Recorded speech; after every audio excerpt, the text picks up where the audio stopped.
Hello, welcome to Release Your Wings.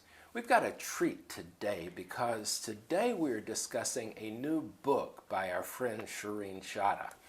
This is exciting, Shireen. Yes, Dan. It's a terrific book. I have read it and really enjoyed it. And I'm not just saying that because I'm this author.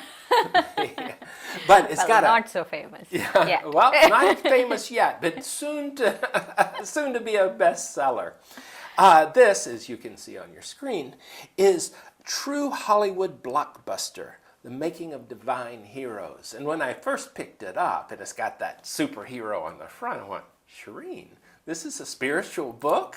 So it's got, of course, the moment you start reading it, you get it. But I want you to help the viewers here. Tell me, first of all, where did the inspiration come, and what do you mean by a blockbuster? It's been in the making for many years.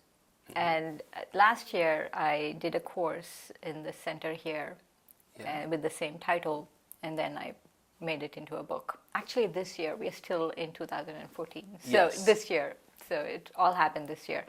One of the things, but I've been thinking about it for a long time. I've been thinking about the analogy of a movie for a long time. And so I really wanted to put it into a book. So here it is. And it is a delightful metaphor for going through the points. Before we go any further, thank you for reading it. I was delighted to read it. So, and quite frankly, this was a really busy week, so I'm reading it, in between visits from friends and meetings and stuff like that. And it was nice and inspirational, even in probably 20 and 30-minute blocks. I do recommend this. So for you and I joke about this, but I'm not saying it because we are talking about this, but it was surprisingly delightful. I thought, what if I don't like it? I said, well, I can be polite, but this was... So within this, there are a number of things that come up on this, and we're going to actually take more than one of these talks about it. But the first part of the book, a lot of it is about soul consciousness versus body consciousness. And what does that mean in context of us being the spiritual heroes on our hero's journey, like Joseph Campbell would have? The first thing, actually, even before the spiritual hero's journey, I want to talk about the soul as an actor. I did a book tour of the Northeast recently. And everyone gets that they're in a movie. Everyone says, yes, we are actors. Yes. But they don't completely understand the concept of the soul being the actor and this body being the costume. And how, just like an actor wears a costume, that we wear this costume, this body, and the body has labels like gender, age, color, race, all of those things, but the soul is the actor. And so soul consciousness, body consciousness would be when you are aware of yourself as the soul and that you're acting. And body consciousness would be you think you're the costume. Right. Now here's, as an aside on this, because thinking about this, I was thinking how Robert De Niro gets into, the great actors do. They take on a role and they stay in that role to the point that they react as if they are the role. Right. And I was thinking that's exactly what you're saying here. We come in and we're wearing this costume, this body, and pretty soon, it is me. Yes, it is, yes. We're totally into it. Exactly. And we forget it and we act. Here's Dan acting just like Dan, isn't that? I know, and you get cut off on the road and then, how dare they cut off Dan? Yes. It's like to the soul, it doesn't really matter. But so that's a beautiful metaphor, because as we think about this, I think this is really important to go, yeah, this body gets a little wear and tear. It's just one of those things that I'm thinking, yeah, but who are you really? Right. And that is maybe the most important underlying lesson in all of this, to remember who we are. Exactly, and especially as actors, because the reason why I titled the book the way I titled it is because we are in a movie. And I remember a few years back, a friend of mine sharing this analogy of the movie, and he was saying that, let's say in 18th century England, you walk into a pub and you set up a projector and you know, you set up a movie screen and a projector and you start projecting a movie. Everyone who comes in will think, if you say, you know, how long the movie has been going on, they'll take cues from what's happening in the movie and say, oh, the movie has been going on for this long, because they have no idea of the concept of a movie then. And I feel spiritually, if we remember we are in a movie, that spiritually we are in a movie, that as life we are going on in a movie. But when we forget, or it's like me telling people, oh, it's a movie, there's a movie going on, it's not real, it's a movie, right? So it's like me walking into that 18th century pub and telling people that's a movie, it's not real. Exactly. So it's the same thing, is that if we look at it from what we know now, then we'll know it's a movie, it's not real. But I feel spiritually sometimes many of us are stuck in a very old paradigm. And so even when we are talking about different aspects, this whole aspect of a movie, right? So many people ask me, so how do you know this is real? How do you know this really is a movie? And I tell them, one thing I know is that the whole idea of it being a movie has helped me a lot, spiritually. Me, the soul being an actor and this being the body, and that has helped me a lot. And this being a movie has helped me a lot. And because of my experiences, I have conviction that this is a movie.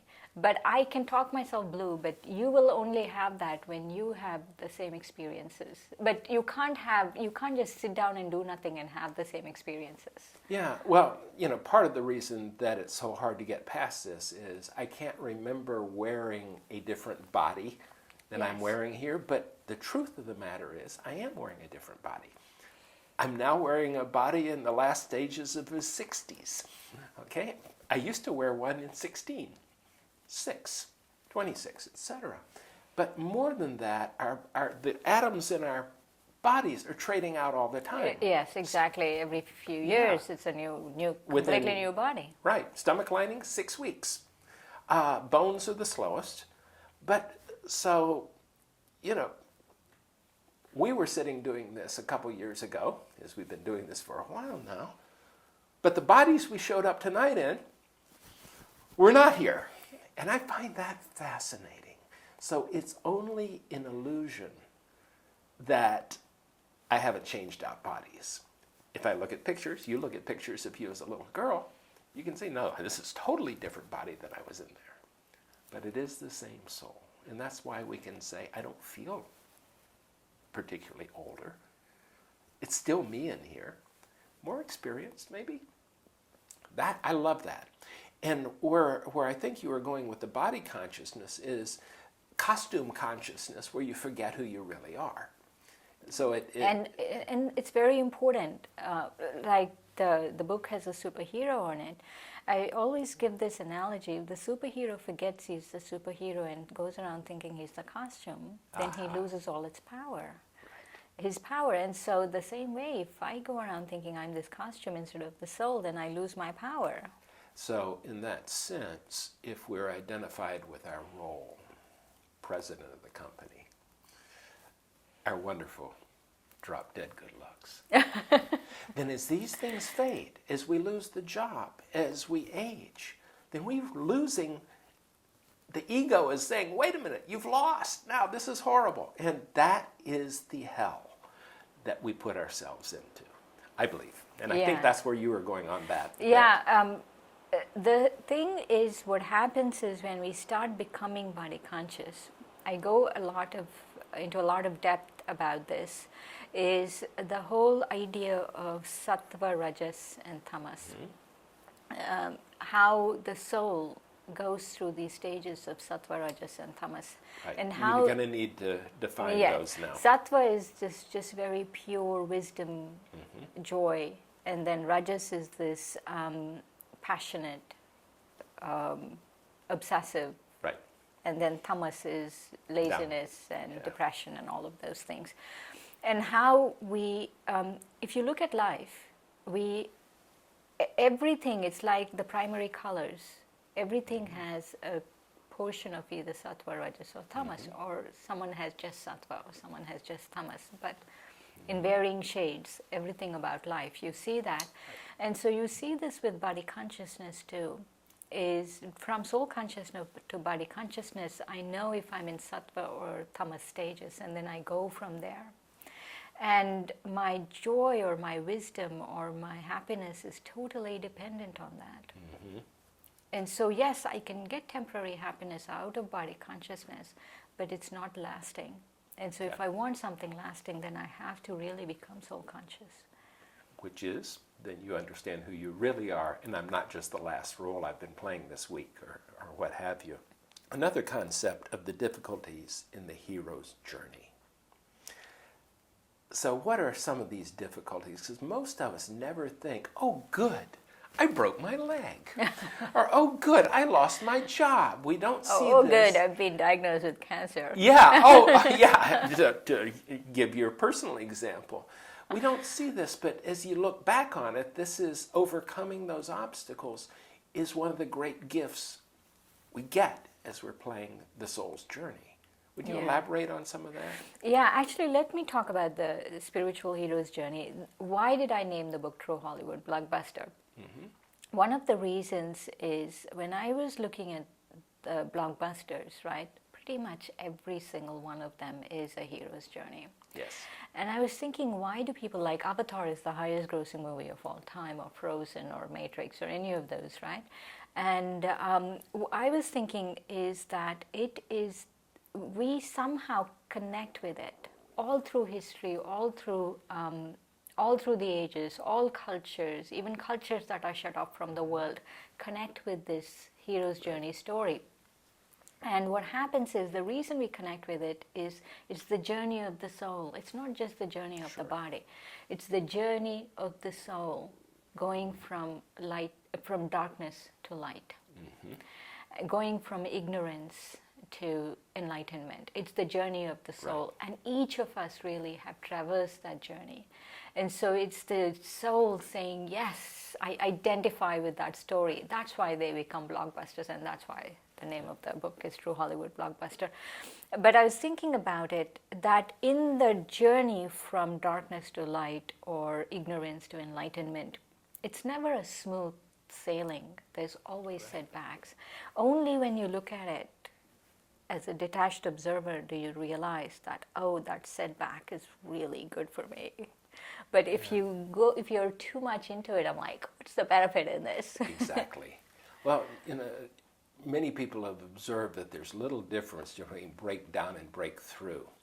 That what normally breaks as we're striving and getting kicked back or failing at stuff is the ego's attachment. I lost my job. What does that say about me? My relationship is bad. What does that say about, what does it mean about me? And so much of this, if you can step back, as you're saying, look at yourself as a soul's journey. And look at it as a movie. As a movie. In a movie, we're not going to say, hey, you actor, don't act this way, act this way. We just say it's a movie. So in a movie, it's a bad relationship. What does it say about the other actor? It's a movie. Exactly. But even more than that, to think that it's not the real soul of the other person that's the bad person, in quotes, but it's their role within this. Yes, yes. One of the things I talk at length is about the spiritual wrap party. And in that, it's a really important tool for forgiveness. Is every night I go through various steps on how people can do this. Is every night to just really remember it's a movie. Yes. Invoke all the performers, and just like in a movie, after a movie is over, you go home. You don't go to therapy sessions for how that actor did to me and what this person did. You just go home.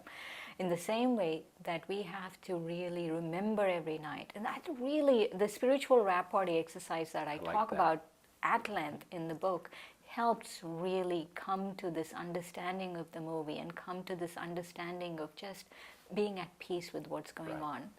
So let me wrap up on this, speaking of our wrap party, to say a couple things. Number one is, this book, you can get it, Shireen Chada, you can get it through Amazon. And that's probably the quickest way of doing it. Number two is we'll have at least one more of these discussions about the book, but I'm going to probably lean on Shireen, and let's come back. There was so much in this 150 pages or so book that I told Shireen it's a really quick read, but it took me a lot longer because I'd sit and think about what she said. So I'm going to urge you to get this book. This is my shameless promotion, but I think it's worth it. Shireen, thank you. Thank you for reading it, Dan. My delight for reading it, and thank you for joining us. Goodbye.